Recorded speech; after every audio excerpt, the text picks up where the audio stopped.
meu nome é Sabrina BT e nós estamos no nosso dia 147 da jornada Leia a Bíblia inteira em um ano comigo. Hoje vamos ler Jó, capítulo de número 13, 14 e 15. Então, se você ainda não é inscrito, se inscreve aqui no canal, deixe seu like e compartilhe essa playlist com os seus amigos. Sem mais delongas, vamos então para os nossos capítulos do dia. Capítulo de número 13, então vai continuar a resposta de Jó, né, ao seu amigo Elifaz, se eu não me engano. Vamos lá então. Capítulo de número 3 de Jó vai dizer assim: eis que os meus olhos viram tudo isso, e os meus ouvidos o ouviram e entenderam. O que vocês sabem, eu também sei. Em nada sou inferior a vocês, mas falarei ao Todo-Poderoso e quero defender-me diante de Deus. Vocês, porém, cobrem a verdade com mentiras. Todos vocês são médicos que não valem nada. Adorei essa tradução, bem enfática, né? Quem dera vocês ficassem completamente calados. Vocês poderiam passar por sábios. Sensacional, né? O famoso de boca fechada é maravilhoso. De boca fechada é uma benção, né? Mais ou menos isso. Ouçam agora a minha defesa e prestem atenção aos argumentos dos meus lábios. Será que vão dizer perversidades em favor de Deus? Vão dizer mentiras a favor dele? São parciais por ele? Argumentarão a favor de Deus? Por acaso seria bom se ele os examinasse? Ou vocês zombariam dele como zombam das pessoas? Ele certamente os repreenderá se em oculto forem parciais. A grandeza dele não os amedrontaria? E o terror dele não cairia sobre vocês?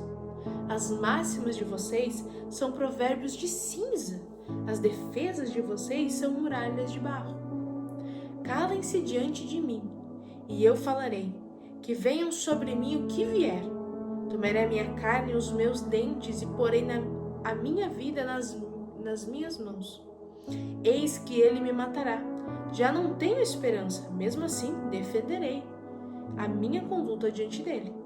Também isto será a minha salvação, o fato de um ímpio não comparecer diante dele. Ouça com atenção as minhas palavras e escutem a minha exposição. Tenho já bem encaminhado minha causa e estou certo de que serei justificado. Posicionado, hein? Posicionado. Quem há que possa entrar em litígio comigo? Se houver, eu fico calado e morro. Concede-me somente duas coisas, ó Deus, e assim não me esconderei de ti. Tire a tua mão de cima de mim e não me amedronte o teu terror. Interpela-me e eu responderei, ou deixa-me falar e tu responderás.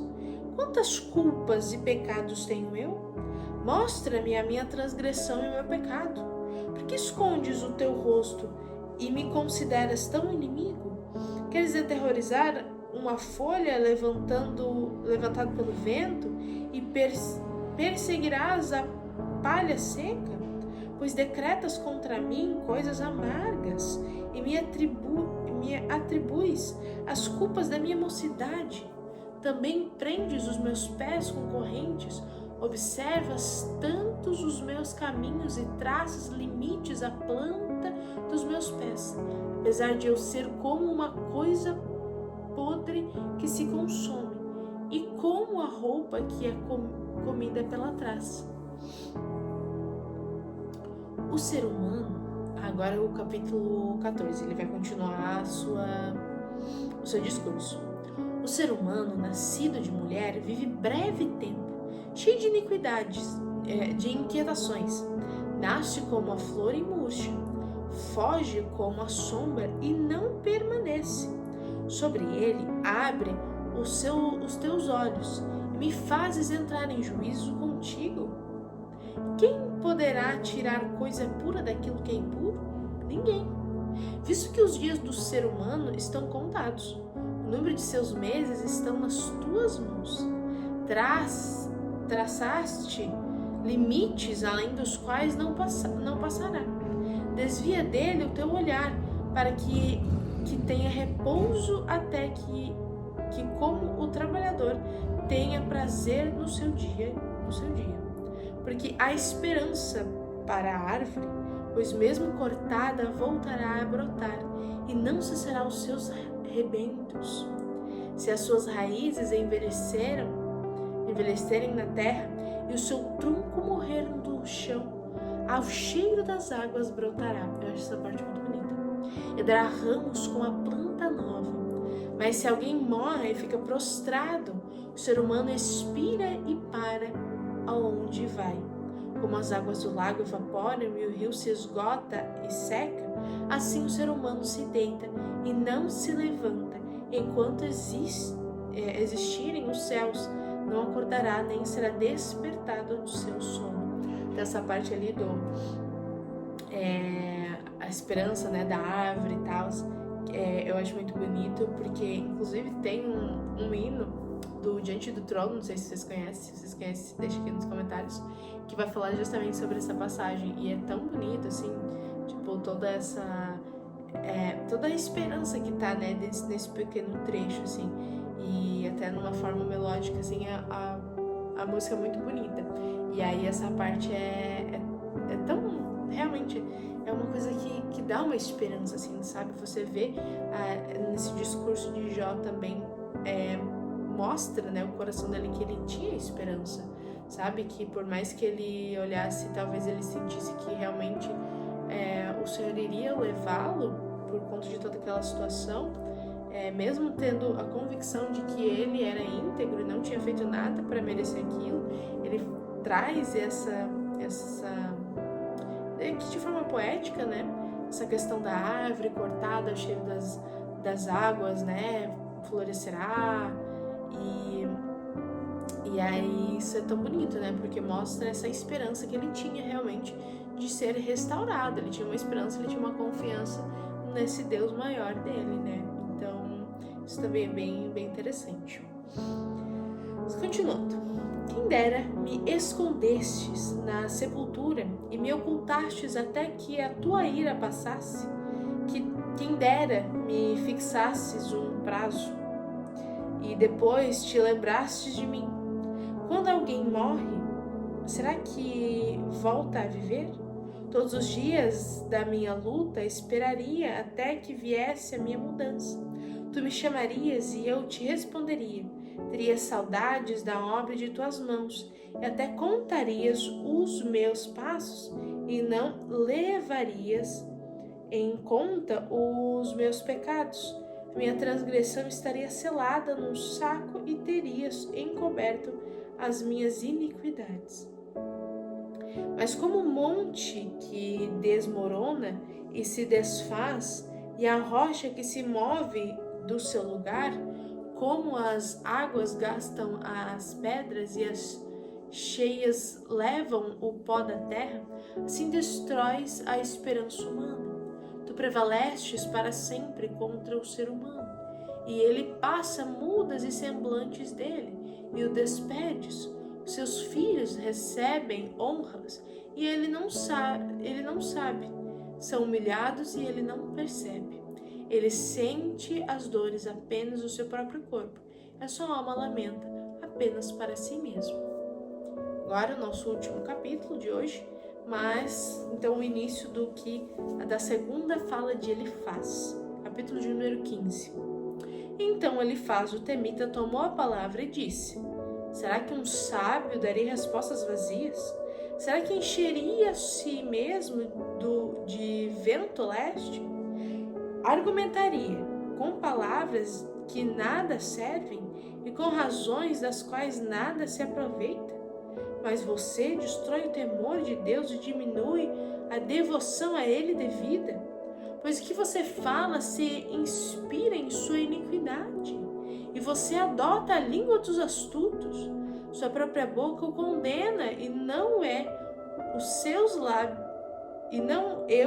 seus lábios dão testemunho contra você. Será que você é o primeiro homem que nasceu? Por acaso você foi formado antes dos montes? Será que você ouviu o conselho secreto de Deus e detém toda a sabedoria? O que você sabe que nós não sabemos? O que você entende que nós não entendemos? Também há entre nós homens idosos, de cabelos brancos, muito mais velhos do que o seu pai. Você faz pouco caso das consolações de Deus e das suaves palavras que dirigimos a você? Porque você se deixa levar pelo seu coração? Porque os seus olhos flamejam para que você dirija contra Deus o seu furor? E por que deixa que tais palavras saiam da sua boca? Que é o homem para que seja puro? E o que nasce de mulher para ser justo? Eis que Deus não confia nem em seus santos. Nem os céus são puros e os seus olhos, quanto menos o homem, que é abominável e corrupto, que bebe a iniquidade como a água. Escute o que eu vou lhe explicar. Vou contar-lhe o que eu vi, o que os sábios anunciaram, sem ocultar nada, tendo recebido dos pais deles, os quais somente foi dada esta terra, sem que nenhum estrangeiro passasse entre eles. O ímpio é atormentado todos os dias, no curto número de anos que se reservam para o opressor. O som dos horrores está nos seus ouvidos. Na prosperidade lhe sobrevém o destruidor. Não crê que possa escapar das trevas, e sim que a espada o espera. Anda vagando em busca do pão, dizendo: onde está? Bem sabe que o dia das trevas está perto. A angústia e a tribulação o assombram, prevalecem contra ele, como o rei preparado para a batalha, porque ele levantou a mão contra Deus e desafiou o Todo-Poderoso. Arremate contra ele obstinadamente protegido por um grosso escudo, porque cobriu o rosto com a sua gordura, que se acumulou também na cintura. Morou em cidades assoladas, em casas que ninguém devia morar, que estavam prestes a virar ruínas. Por isso, não ficará rico, nem subsistirá a sua riqueza, nem se estenderão os seus bens pela terra. Não escaparás das trevas, a chama do fogo secará os seus rebentos, e ao sopro da boca de Deus será arrebatado. Que ele não confie na vaidade, enganando a si mesmo, porque vaidade será a sua recompensa. Esta lhe chegará antes da hora, e o seu ramo não reverdecerá. Será como a videira que perde a uva ainda verde, como as oliveiras que deixam cair a sua flor. Porque a companhia dos ímpios será estéril, e o fogo consumirá as tendas do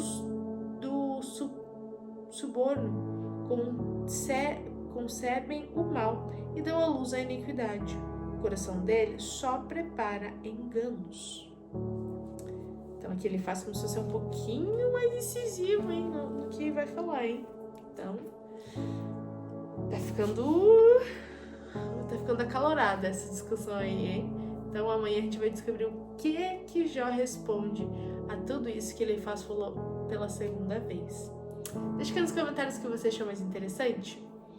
Um beijo da Sá e até amanhã!